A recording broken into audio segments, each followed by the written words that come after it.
Good day, this is Seratol, and I'm here to show off my oxygen not included base. First off, I'm on Volcanea, an asteroid where some magma went up, similar to the magma channels modifier. You can actually see the silhouette of where the magma channels were. See this reddish-brown area here? That used to have magma in it. Below that, there's this cold biome, and further below is this huge magma channel encompassing a huge chunk of my asteroid. This asteroid also has large glaciers modifier, meaning it had large areas of ice. There used to be one right here, but it broke through the abyssalite and absorbed the heat from the magma. There was another one here too, which left this huge cavity in the oil biome. I also have the irregular oil modifier, which allowed me to gather oil outside of the core. Now this is how I chilled the magma channels. Since the large glaciers inside melted, there's a lot of water that became steam. As with all cooling systems, steam turbines are the primary ingredient to cooling these. If the steam is greater than 125 C, we simply put an array of steam turbines to suck out that steam. Instead of returning the water back to the chamber, it's channeled to my cooling chambers. My cooling chambers are made of space materials. Super coolant is running through the gold radiant pipes and heat is exchanged in these blocks of thermium tiles. A single Aquatuner cannot cool a constant stream of 95 Celsius water. Instead, I split the stream into two right here. Each cooling system tries to cool the water down to 45 C. They're combined here and channeled to a third cooling system to chill it further down to 25 C. And finally, this cooling system brings it down to almost 5 C. The water is then pushed up towards my reservoirs for later use.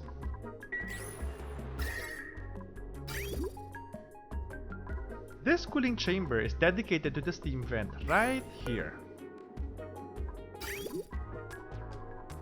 This steam turbine is doing its part in cooling down the asteroid aside from being a temporary source of water.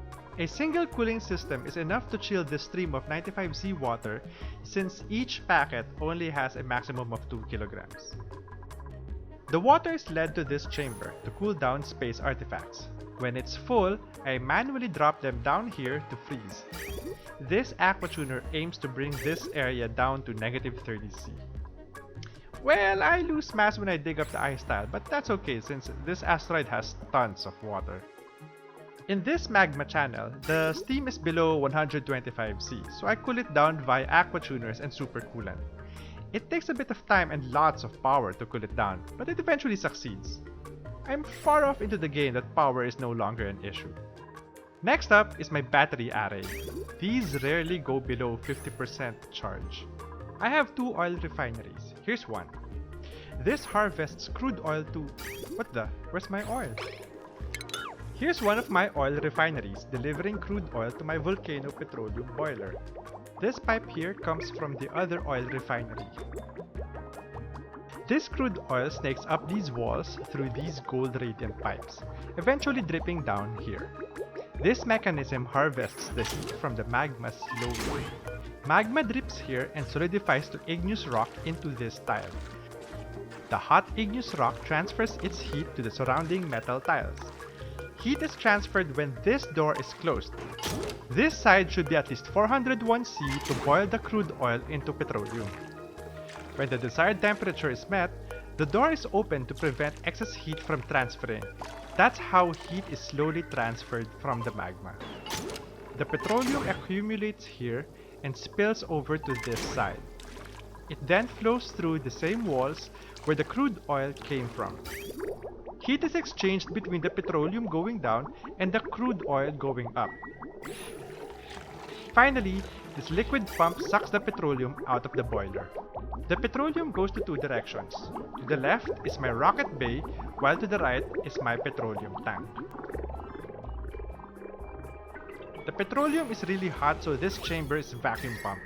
The petroleum then goes to my petroleum generators. These turn on when the charge is less than 50% or when there's an excess of petroleum.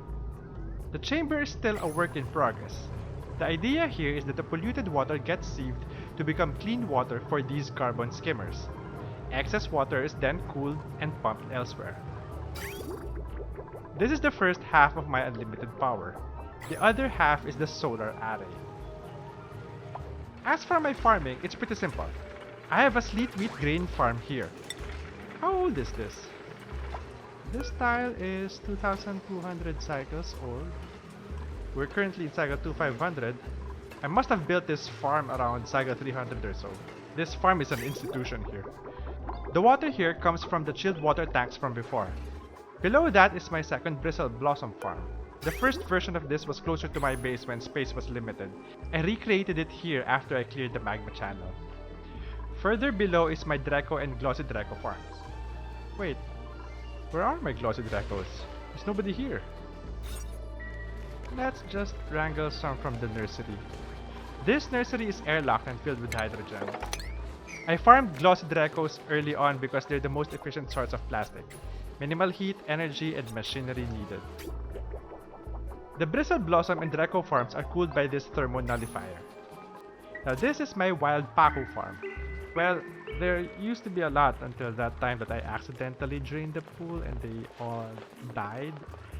Since then, I've moved my water tanks elsewhere to prevent another genocide of fishies. Here's my pip farms. All the poopy water from the duplicants feed into the arbor acorns, which feed the pips, which give me unlimited dirt. And in this game, dirt is pretty valuable.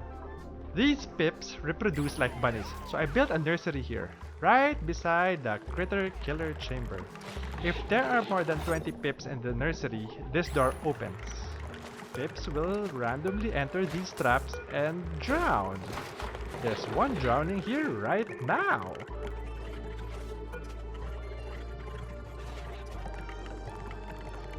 And boom, that's off to the kitchen. Here's my wild Pokeshell farm. Pro tip, never tame Pokeshells because it's very difficult to sustain their diet. Leave them wild, feed them when you can, and your steel production will be continuous. Next up is my self-powered oxygen machines.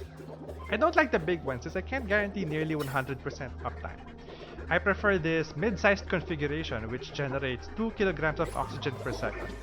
Well, almost 2 kilograms. The gas pump for the hydrogen is self-filtering using this gas element sensor, NOT gate, and high pressure vent combination. Not hydrogen? Go back to the chamber. The hydrogen pipes are snaked around the electrolyzers and hydrogen generators to absorb the heat before being consumed. Excess hydrogen powers the thermonullifiers or become rocket fuel. Excess oxygen become liquid oxygen for my rockets. I have 3 of these self-powered oxygen machines, 2 for the Atmosuit docks and 1 for the ventilation of my base. This is the one for the ventilation. Nothing special here other than the oxygen snakes around this thermonullifier. It starts out at 65°C and is cooled down to 20°C before reaching the base. Here's where I cool down oxygen and hydrogen to become rocket fuel. The harvesting rockets are almost fully automated. The only caveat is when 2 rockets are arriving near each other. The timing overlaps and do not get added. I have to manually intervene using these switches. When a rocket arrives, the space scanners send a signal. This signal is filtered to make sure that the rocket is indeed arriving and not leaving. The signal then gets buffered to turn on the liquid pumps to deliver the oxygen and hydrogen. When the rocket receives enough fuel for its destination, it sends a ready signal to open the bunker doors and launch when the path is clear.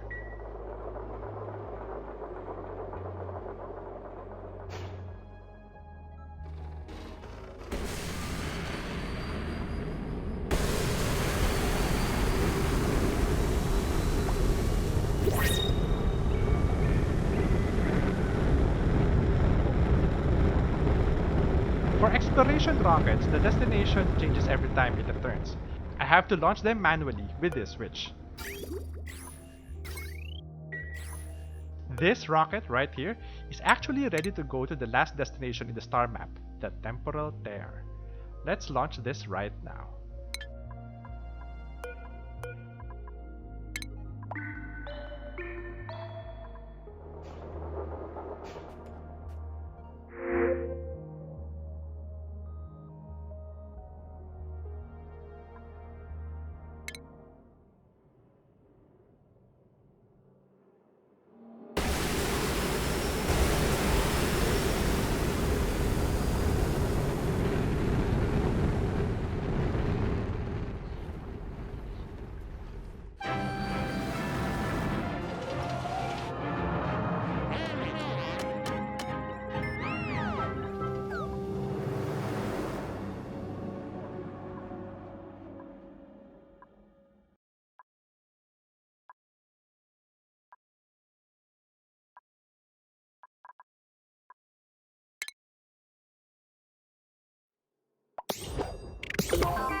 I love that cinematic. Oh, I forgot. I don't check out my colony summary. That's why these achievements all popped up just now. Okay, now that that research rocket is gone, time to build a new harvesting rocket. Next up is my surface system. They look like these, repeated over and over until the other end of the map. This achieves multiple things.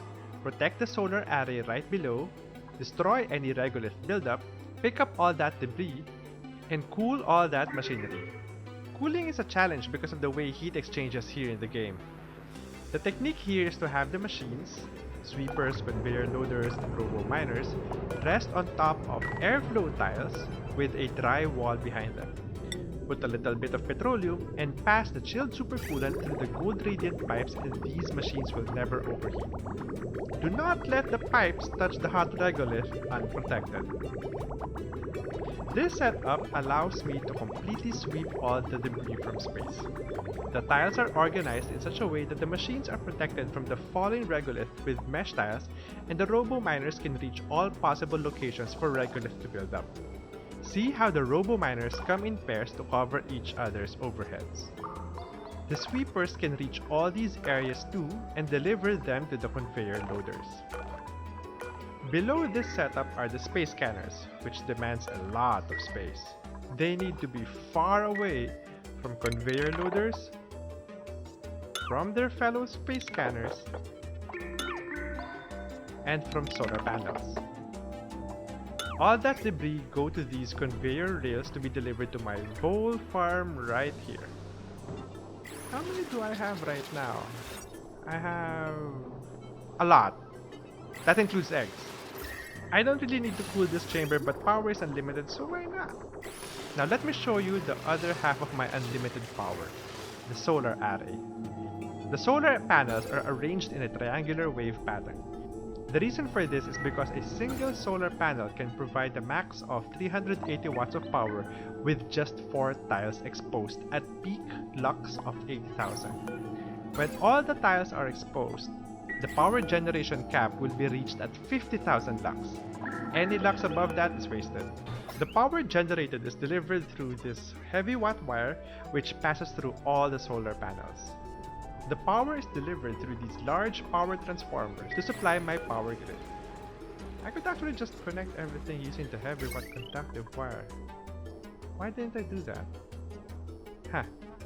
I have unlimited iron and gold thanks to my volcanoes. Oh well, maybe next time. This is the old Gravitas building. Totally destroyed. I have better use for all that obsidian anyway. And that's my oxygen not included base tour. I hope you learned something new to help the survival of your colony. Good day!